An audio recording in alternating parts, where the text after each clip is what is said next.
ಹತ್ಯೆಗೂ ಮುನ್ನ ಕೆಮ್ಮಿನ ಸಿರಪ್ ನೀಡಿರುವ ಸಾಧ್ಯತೆ ಇದೆ ಎಂದು ಗೋವಾ ಪೊಲೀಸರು ಹೇಳಿದ್ದಾರೆ.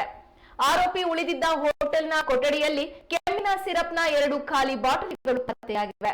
ಆರೋಪಿಯು ಮಗನಿಗೆ ಹೆಚ್ಚಿನ ಪ್ರಮಾಣದ ಔಷಧಿ ನೀಡಿರಬಹುದು ಎಂದು ಶಂಕಿಸಲಾಗಿದ್ದು, ಇದು ಪೂರ್ವಯೋಜಿತ ಕೊಲೆ ಎಂದು ಅಧಿಕಾರಿಯೊಬ್ಬರು ತಿಳಿಸಿದ್ದಾರೆ. ಮೃತ ಬಾಲಕನ ಮುಖ ಹಾಗೂ ಎದೆಯಲ್ಲಿ ಊತ ಕಾಣಿಸಿಕೊಂಡಿದ್ದು, ಕುತ್ತಿಗೆ ಭಾಗದಲ್ಲಿ ಉಸಿರು ಕಟ್ಟಿಸಿ ಕೊಲೆ ಮಾಡಿದ ಸಾಧ್ಯತೆ ಇದೆ ಎಂದು ಮರಣೋತ್ತರ ಪರೀಕ್ಷೆ ನಡೆಸಿದ ವೈದ್ಯ ಡಾಕ್ಟರ್ ಕುಮಾರ್ ನಾಯಕ್ ಹೇಳಿದ್ದಾರೆ.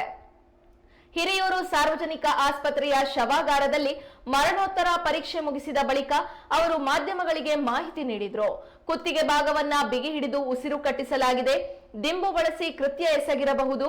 ಕೊಲೆಯಾದ ಬಳಿಕ ಮೂಗು ಹಾಗೂ ಬಾಯಿಯಿಂದ ರಕ್ತ ಹೊರಬಂದಿದೆ. ದೇಹದ ಯಾವುದೇ ಭಾಗದಲ್ಲಿ ಗಾಯದ ಗುರುತುಗಳಿಲ್ಲ.